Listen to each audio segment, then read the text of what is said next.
안녕하세요. 어제도 매우 더웠는데 잘 주무셨나 모르겠습니다. 오늘 또 새 하루가 시작됩니다. 하나님의 말씀 깊이 묵상하면서 하나님의 인도하심, 또 하나님의 함께하심을 경험할 수 있는 복된 하루가 되기를 바랍니다. 오늘 나눌 말씀은 출애굽기 30장 11절에서 16절 말씀입니다. 여호와께서 모세에게 말씀하여 이르시되 네가 이스라엘 자손의 수요를 조사할 때에 조사받은 각 사람은 그들을 계수할 때에 자기 생명의 속전을 여호와께 드릴지니 이는 그들을 계수할 때에 그들 중에 질병이 없게 하려 함이라. 무릇 계수 중에 드는 자마다 성소의 세겔로 반 세겔을 낼지니 한 세겔은 20게라라. 그 반 세겔을 여호와께 드릴지며 계수 중에 드는 모든 자 곧 20살 이상 된 자가 여호와께 드리되 너희의 생명을 대속하기 위하여 여호와께 드릴 때에 부자라고 반 세겔에서 더 내지 말고 가난한 자라고 덜 내지 말지며 너는 이스라엘 자손에게 속전을 취하여 회막 봉사에 쓰라. 이것이 여호와 앞에서 이스라엘 자손의 기념이 되어서 너희의 생명을 대속하리라. 여러분은 오늘 어떤 관심으로 하루를 시작하고 있습니까? 세상에는 참 문제가 많죠. 어려운, 심각한, 또 모든 사람들의 화제가 되는 그러한 이슈가 많이 있습니다. 요즘 양극화 문제, 부자들은 점점 더 부자가 되고 가난한 사람들은 더 어려운 여건에 처하게 되고, 이런 양극화 문제가 참 정치에 관심 있는 사람들은 다 심각하다고 생각합니다. 또 성별 지원이냐 보편 복지냐 이런 이슈로 또 한국 정치가 뜨거워지는 것을 보게 됩니다. 공정의 가치, 또 차별금지법. 참 사람들은 이렇게 다양한 관점을 가지고 또 다양한 이슈를 가지고 하루를 고민하면서 살아가고 있는데, 성경에서는요 죄의 문제를 가장 심각하게 보고 있습니다.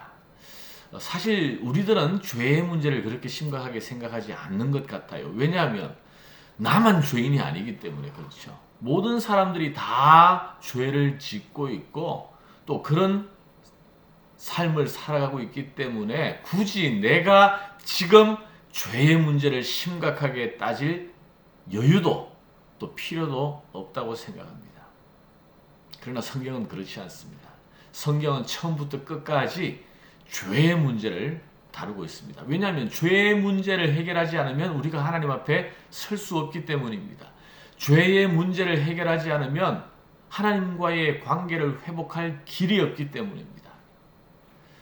그래서 성경은 이 죄의 문제를 다루기 위해서 하나님께서 이스라엘 백성을 택하신 이유도 이 길을 보여주시기 위해서 그렇고, 바로 예수 그리스도를 보내주신 것도 이 문제를 해결하기 위해서입니다.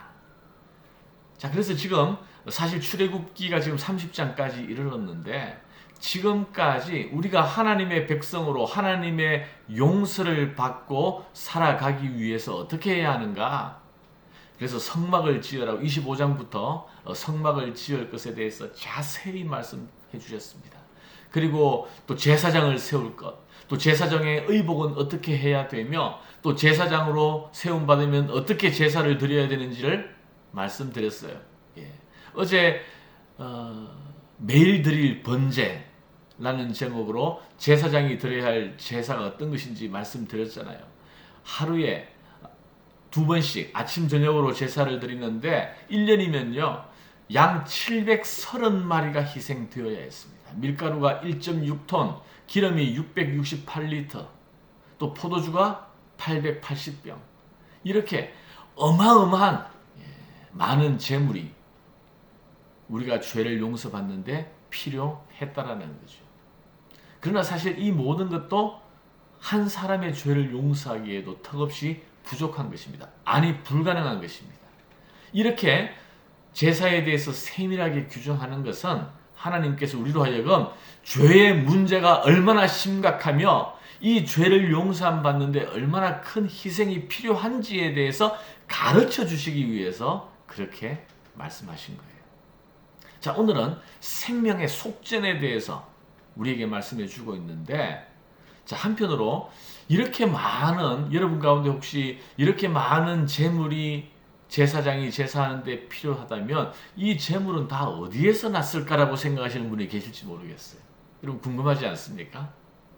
그래서 하나님께서 이스라엘 백성에게 인구조사를 하게 하셨어요. 그래서 이 인구조사를 통해서 생명의 속전을 바치고 이것으로 제사를 드리는데 드는 모든 비용을 충당하게 하셨습니다. 자, 오늘 생명의 속전에 대해서 함께 묵상해 보도록 하겠습니다. 자, 11절입니다. 여호와께서 모세에게 말씀하여 이르시되 네가 이스라엘 자손의 수요를 조사할 때에 조사받은 각 사람은 그들을 계수할 때에 자기의 생명의 속전을 여호와께 드릴지니 이는 그것을 계수할 때에 그들 중에 질병이 없게 하려 함이라. 자, 생명의 속전. 하나님께서 이렇게 이스라엘 백성에게 20살 이상의 이스라엘 백성에게 생명의 속전을 드리라고 했어요. 그렇게 명령하신 이유는 무엇인가? 바로 하나님께서 이스라엘 백성을 애굽에서 모든 장자를 다 죽이고 심판하실 때 그들을 건져 주셨기 때문입니다. 그들을 살려 주셨기 때문에, 그들에게 생명을 주셨기 때문에 생명의 속전이라고 부르는 거예요. 자, 15절 한번 보실래요? 너희의 생명을 대속하기 위하여 너희가 마땅히 죽어야 할 것이나 죽지 아니하고 대속했다는 거죠. 어린 양이 피를 흘림으로 대속했잖아요. 너희의 생명을 대속하기 위하여 여호와께 드릴 때에 부자라고 반세겔에서 더 내지 말고 가난한 자라고 덜 내지 말며, 생명의 속전은 반세겔로 정해져 있습니다. 반세겔은 당시 이틀치 품삯 정도라고 해요. 이틀치. 1년에 이틀치 품삯을 내야 하는데 20세 이상의 남자는 누구나 다 이 반세겔을 내야 했습니다. 그런데 이것은 생명의 속전이기 때문에 부자라고 더 많이 내거나 가난한 자라고 깎거나 면제할 수 있는 것이 아니라는 거예요. 생명, 부자나 가난한 자나 생명의 가치는 똑같기 때문입니다. 그래서 반세겔로 우리의 생명을 구한다는 뜻이 아니라 하나님께서 이미 우리의 생명을 대속함으로 말미암아 구원해 주셨기 때문에 이것을 인정하고 기억하고 감사하도록 확인하기 위하여 반세겔을 내라는 거예요. 지금까지 대속에 있어서는요, 이를테면 제사 드릴 때 부자들은 소를 희생 제사로 드리고, 또 어떤 사람은 양을, 또 정말 가난한 사람은 새를 잡아서 희생 제사를 드릴 수가 있어요. 빈부의 격차가 있는 거죠. 또 안식년이나 희년이 되면 빚진 것이나 이 모든 것을 다 탕감받는 것도 그런 상대적인 은혜라고 볼 수 있습니다. 그러나 이 생명의 속전만큼은 절대적인 거예요. 모든 사람에게 똑같습니다. 그래서 이것으로 16절에 보니까 너는 이스라엘 자손에게 속전을 취하여 회막 봉사했으라. 이것은 생명에 대한 값이니 이것으로 이제 하나님의 백성으로서 성막을 유지하고 관리하고 제사하는 이 일에 사용하라고 말씀하시는 거예요. 자, 오늘 생명의 속전을 하나님께서 오늘 본문을 통해서 말씀하신 이유가 무엇인가? 바로 우리가 죄로 말미암아 마땅히 죽어야 할 존재임을 기억하기 위함입니다. 또 우리의 죄가 이미 용서받았음을 기억하게 하기 위함입니다. 날마다 하나님의 은혜를, 그 하나님의 은혜를 깨닫고 기억하고 감사하도록 하기 위함입니다. 그리고 우리의 남은 인생을 하나님을 위해, 성막, 또 주의 몸된 교회를 위해 쓰임 받아야 함을 또 우리로 하여금 알게 하기 위함입니다. 여러분, 옛날 이스라엘 백성은 생명의 속전을 반드시 부자나 가난한 자나 누구나 내야 했습니다. 우리도 동일한 하나님의 구원의 은혜를 입은 자로서 우리의 생명의 속전 바로 하나님께 돌려드리며 오늘도 하나님이 주신 은혜를 기억하고 감사하며 살아갈 수 있기를 주님의 이름으로 축원합니다. 기도하겠습니다. 하나님 감사합니다. 오늘 생명의 속전에 대해서 하나님께서 이스라엘 백성에게 주신 말씀을 묵상합니다. 하나님, 우리가 바로 마땅히 심판받아 죽어야 할 존재였지만 바로 하나님의 대속의 은혜로 우리가 구원받았음을 믿습니다. 그리고 그 은혜를 오늘도 기억합니다. 오늘도 감사함으로 살아가기를 원합니다.